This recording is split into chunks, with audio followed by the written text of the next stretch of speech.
you've been applying to fill jobs online for months and haven't been hearing anything back, it's not bad luck and it's not because you suck. It's because you are relying on the wrong system to get hired.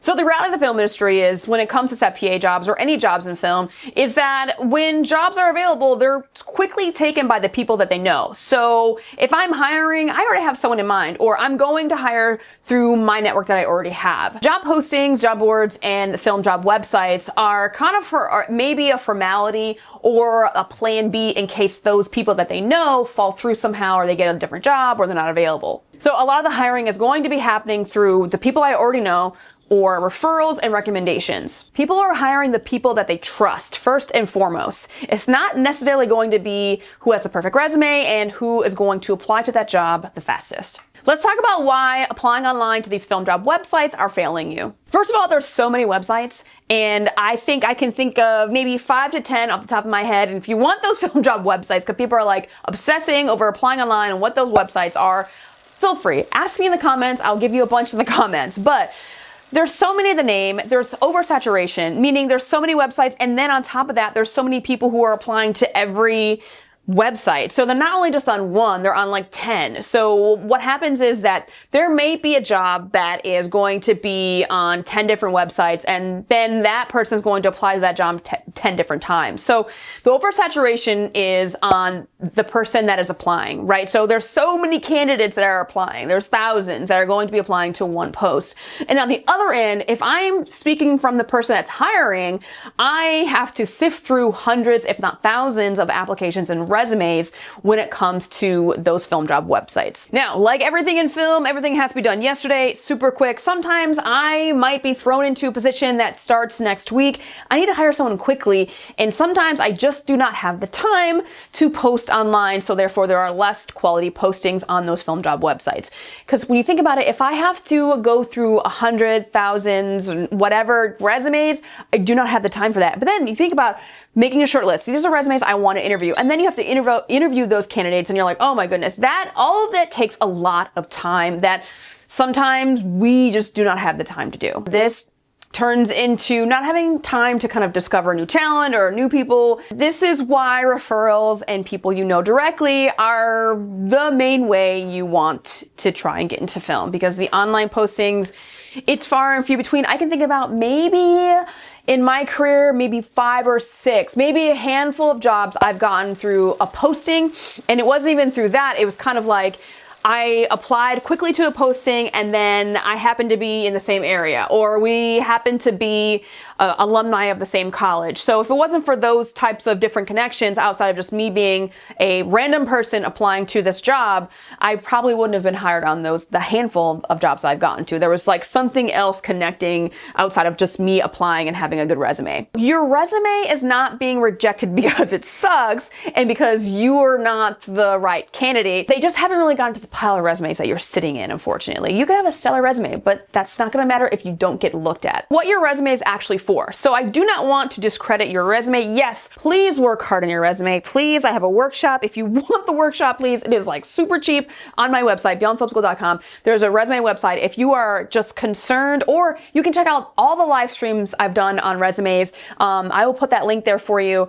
And I've done different critiques and feedback on people's real resumes, and you can look at them to kind of see like, oh, my resume sort of looks like this. This is what my resume should look like. Not to mention all the videos I have on a resume. So resume is very, very important. But what does a resume actually do? Your resume doesn't get you the job. It backs you up. For example, if I am hiring a key PA, I'm going to ask my network of ADs, the friends that I have who are also ADs, and say, hey, can you recommend a key PA for me? What they're going to do is they're going to send me their resume. So they come referred, but then the resume is going to kind of like back you up and say, yes, this person, while comes recommended from a close friend of mine, that means I'm already trusting this person. I'm trusting the recommendation that I've gotten from my AD friend, right? But I'm looking at the resume, I'm getting a feel for the personality, and then I'm going to decide from that one resume I get to look at, then I'm going to say, okay, I want to interview this person, or I'll give them a call. The resume is going to back you up. It's not necessarily going to get you in the door. So if someone doesn't really know who you are, your resume is not going to really get you in the spot that you want to be in most of the time. I would say like 99% of the time, your resume is not going to open as many doors as you would want it to. So what is the real way people are getting hired? Direct outreach, people you already know, reaching out to the people you already know, and relationships. If you get on one set, you happen to have a friend that you volunteered a weekend on and you're like, I was a PA, I learned a lot. Well, first of all, you have one credit on your resume. Congrats, okay? You might hit it off with someone on that set. And that one person could get you to another set and another set and another set. And that's exactly what happened to me on my first set. I just didn't really connect well with everybody, but I got one or two people who trusted me and took me to their next set. So the people I knew were the ones that got me to my next job and the next job. Now, getting that first job is very, very hard, and I swear to God, I had to move mountains to get my first job. I have a video on how I broke in. You can see that video here for you. When you are on a job, how you are connecting with the people, the relationships and connections you make on that first job, even if you think it's like just a student film, there's always going to be something that comes out of that. There's more opportunity than you think from that one simple little thing that you're like, oh, just a stupid thing I'm helping on. Do not take it for granted. Go in with a good attitude, be reliable, show up on time for the love of God, because I know that there are some things that people don't take as seriously, and they show up like 3 hours later, like, I am not going to hire that person. Okay, this happened on my film challenge. It happened on my film challenge for one team. The DP, who was a younger, just out of college, and they showed up 3 hours late. And I thought to myself, I don't care how good these shots are. I just have to have a reliable person. If I am making a short film or I'm making something, I'm not going to think of them because I showed up 3 hours late. So be reliable, be helpful. People are going to hire the ones that they trust, reliable, dependable, and have a good attitude, because there's nothing worse than working with a new person and they have a huge attitude and they're just a rotten egg. And we don't want that on set. So just think about that. Think about putting your best self forward on any set that you're on. Now, once you've made connections and once you've got a little bit of momentum, you want to make sure your resume is actually good, and you want to make sure it doesn't kill the momentum, because here's what's happening is, first of all, update your resume. Please update your resume. Every time you do a job, update it. Put that credit up there, because, for example, when I ask my AD friends and I say, hey, do you have a key PA? We'll go back to the key PA example. I ask them, hey, who can you recommend for this? And they give me a resume to a person that has no key PA credits, but they've just been a key PA. Well, then I'm going to think that they haven't really done the key PA position. Your resume is you in a nutshell on one page.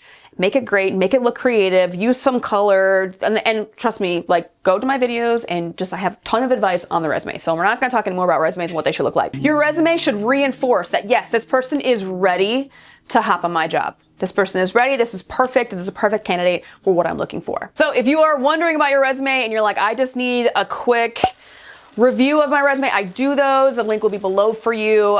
Really cheap for something that can probably get you way more jobs and way more callbacks. So if you need help with your resume, please let me know. If you are relying on your resume to do all the work for you and you're applying to tons of posts on those film job websites, you are going about it the wrong way. I implore you to please follow up with people, contact people, text people how they are, if they need any help on anything, direct outreach, and emailing people you worked with before, or just seeing what people are up to. Just be a person, reinforce those relationships, and get those connections a little bit stronger, and you'll get more jobs, I promise. And if you want to know how to get more jobs, I have a mini course for you. That link is also going to be below. So that is it for now. Thank you so much for watching. I hope this was helpful. And if you have any questions, please comment below. That is it for now. I shall see you next time.